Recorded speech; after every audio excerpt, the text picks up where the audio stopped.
আমি মটর আলুর তরকারি ফোড়নে দিয়ে দিয়েছি জিরা আর তেজপাতা। এখন দিয়ে দেব আলু, দিয়ে দিলাম হলুদ আর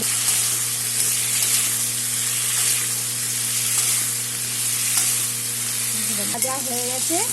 এখন মটর দিয়ে দেবো।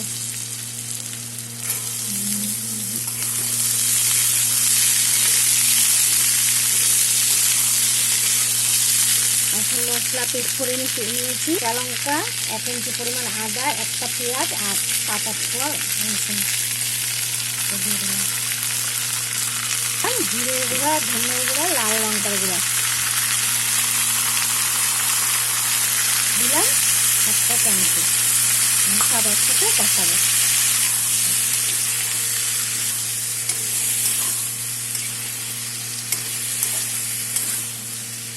মটর কষানো হয়ে গেছে, এখন জল দিয়ে দেবো।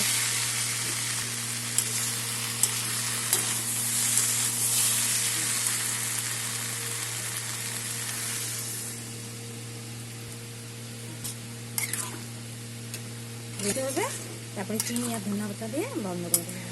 এটা সিদ্ধ হবে? সিদ্ধ হবে, তারপরে চিনি দেবো, ধনিয়া পাতা দিয়ে নামিয়ে দেবো। আলুর তরকারি হয়ে গেছে, অল্প চিনি দিয়ে দিলাম, ধনিয়া পাতা দিয়ে এখন গ্যাসটা অফ করে দেবো।